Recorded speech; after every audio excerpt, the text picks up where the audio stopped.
Esse podcast foi gravado pelo professor Tobias Turcarelli, do Ângulo Sorocaba, a Escola do Leão. Olá, seus lindos, eu sou o Tobias, professor de Geografia aqui do Ângulo Sorocaba. Hoje nós vamos falar sobre a história da formação e a evolução do nosso planeta Terra. Para a gente falar um pouquinho melhor do nosso planeta, é importante a gente voltar na própria formação do universo. Logicamente que nós temos várias teorias e várias formas de abordar o mesmo assunto. No entanto, aqui nós abordaremos a partir da cultura científica. Então, de início, podemos começar falando que o universo surge a partir daquela grande explosão, o Big Bang, há aproximadamente 15 bilhões de anos atrás. E nesse processo da expansão, do espaço-tempo, através da matéria e da energia, nós vamos ver os corpos celestes se formando. Primeiro nós temos ali alguns corpos que vão surgir com os elementos químicos, formando nebulosas, dentro dessas nebulosas a formação de estrelas, alguns asteroides, meteoroides, até os planetas, como nós conceituamos. Dentro dessas categorias, então, astronômicas, dos corpos celestes, nós temos que entender o que é um planeta. No caso, o planeta é aquele corpo celeste que domina a própria órbita. A partir de então, nós podemos entender a formação do Sol. Então, como se dá a formação do Sol e do Sistema Solar? Primeiro, nós sabemos que a formação do nosso Sol, Hélio, é de aproximadamente 5 bilhões de anos atrás. Dessa forma, é possível imaginar, então, que a partir do Sol, toda a matéria e energia que foi sendo expandida e emitida por essa estrela vão se acumular, assim como outras partículas vão se acumulando em torno dessa estrela-Sol. E a partir, então, desse acúmulo de matéria, vão formando pequenos corpos planetoides que vão orbitando em torno desse Sol. Existe uma história muito interessante, que é a formação de Gaia e de Theia, como pequenos planetoides que orbitavam esse Sol. Só que durante um pequeno incidente, Theia e Gaia se chocaram, e aí começa a história da nossa formação planetária por si.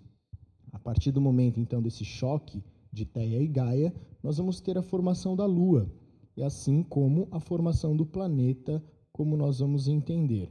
Essa formação do planeta, então, é num primeiro momento um planeta com uma dinâmica muito intensa, um planeta muito quente, que vai passar a se resfriar lentamente. E com esse processo de resfriamento, nós vamos ver, então, uma diferenciação da matéria por densidades.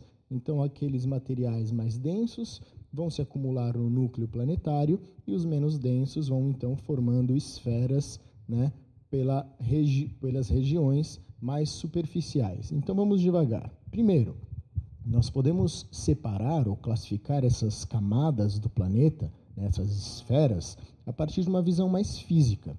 Então, eu vou partir da parte interna, a endosfera. A partir da endosfera, nós vamos para a mesosfera, depois a astenosfera e, por fim, a litosfera. Lembrando que litos vem do grego, quer dizer rocha. Então, eu tenho a parte mais superficial, a esfera das rochas. Abaixo, na transição entre o magma e a litosfera, nós vamos ter a astenosfera, que seria uma zona de fraqueza, ou melhor dizendo, onde aquele material rochoso começa a ficar mais mole, derretido, pastoso. Então, abaixo da astenosfera, nós vamos ver então a esfera do meio, a mesosfera. E, por fim, voltando para a parte mais interna, como o nome já diz, endosfera. Perfeito? Essa, então, seria a sequência das camadas por uma visão física.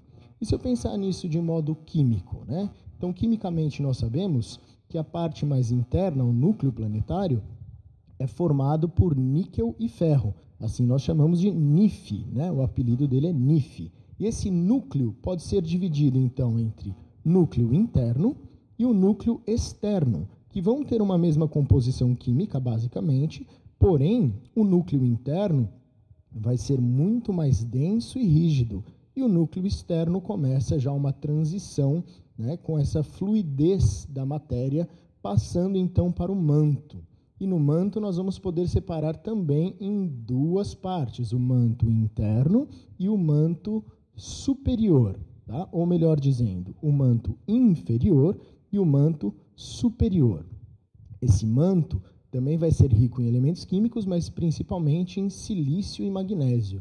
E aí passamos, por fim, para a crosta terrestre, onde nós vamos ter muito silício e alumínio na parte mais interna da crosta e nas partes mais superficiais da crosta, muito mais a presença de silício e oxigênio. Dessa forma, então, nós entendemos a composição das esferas ou das camadas planetárias.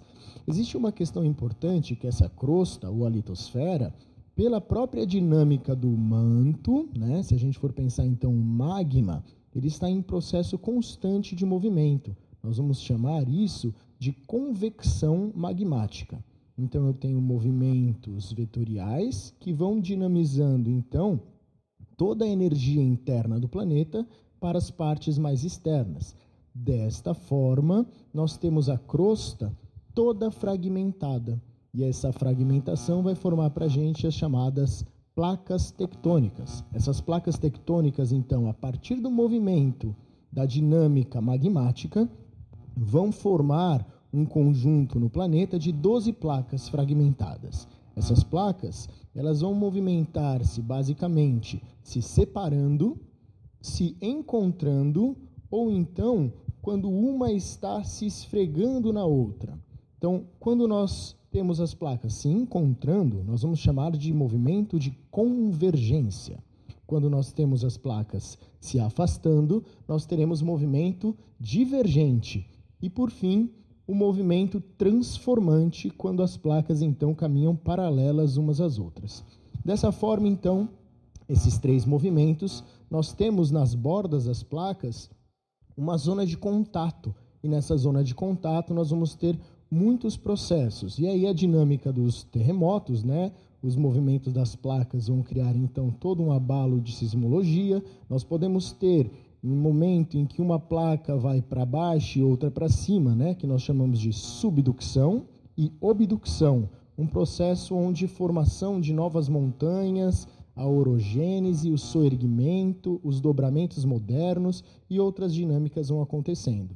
No entanto, se eu me afasto da borda das placas, eu entro num terreno de uma estrutura mais estável. Daí, então, a explicação da área de borda das placas ser uma área de maior ocorrência de abalos sísmicos e outros fenômenos ligados às placas tectônicas.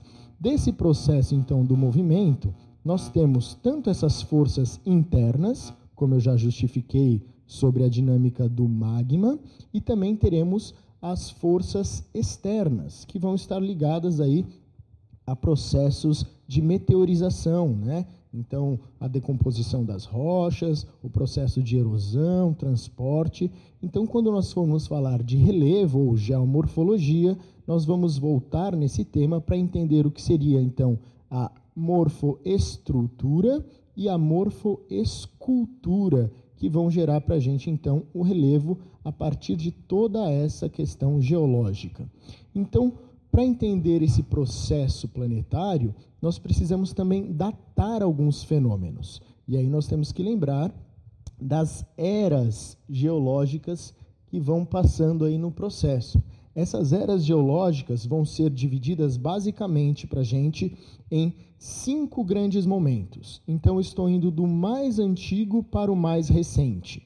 Então, se o nosso planeta inicia sua formação há aproximadamente 4,6 bilhões de anos atrás, nós vamos entrar num processo, então, onde tinha uma intensa atividade vulcânica, né, o planeta muito quente, esse enriquecimento progressivo da atmosfera com oxigênio, novos gases vão surgindo, as primeiras formas de vida de modo unicelular. Então, eu estou falando ainda de seres unicelulares, muito ligados à água oceânica e a formação, então, desses primeiros mares. Estou falando de uma era chamada Arqueana.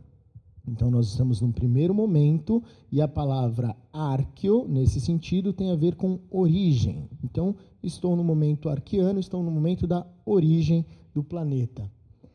Passando então para uma segunda era, a proterozoica. Então nós temos então os primeiros animais já com organismos capazes de realizar fotossíntese, surgimento das algas, proliferação da crosta, então a formação das grandes rochas, dos escudos cristalinos, né, que nós vamos entender como estrutura geológica. Passando então desse primeiro momento, que é um pré-cambriano, nós vamos para um pós-cambriano.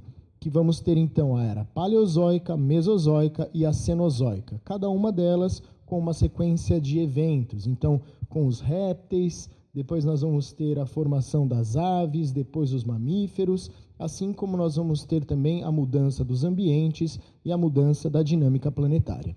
Para datar esses eventos, nós temos duas formas básicas. Uma forma que nós vamos chamar de datação relativa, que tem a ver com a sedimentologia, portanto, o estudo das camadas e da deposição dos sedimentos, num processo onde os sedimentos mais antigos estariam acumulados nas camadas mais inferiores. E um segundo momento, uma segunda forma de geocronologia, de datação, é a chamada datação radioativa, ou melhor, uma datação por comparação de isótopos radioativos de algum elemento. Nós usamos principalmente para datas mais próximas o carbono 14, mas também para datas mais longas ou mais distantes, nós usamos o urânio e o chumbo, né? Tanto o decaimento do urânio para o chumbo, também podemos usar o tório, também, que é um outro elemento muito importante. Dessa forma, nós datamos os eventos planetários e conseguimos explicar melhor os fenômenos históricos desse planeta que vão acontecendo, até chegarmos nesse momento mais recente, no momento moderno cenozoico, onde nós podemos pegar, no último instante, no último período do planeta, o chamado antropoceno, ou seja, quando o ser humano já domina as dinâmicas planetárias e interfere de modo muito brusco na sua dinâmica. Dessa forma, então, o ser humano faz parte deste processo de formação e evolução do planeta Terra.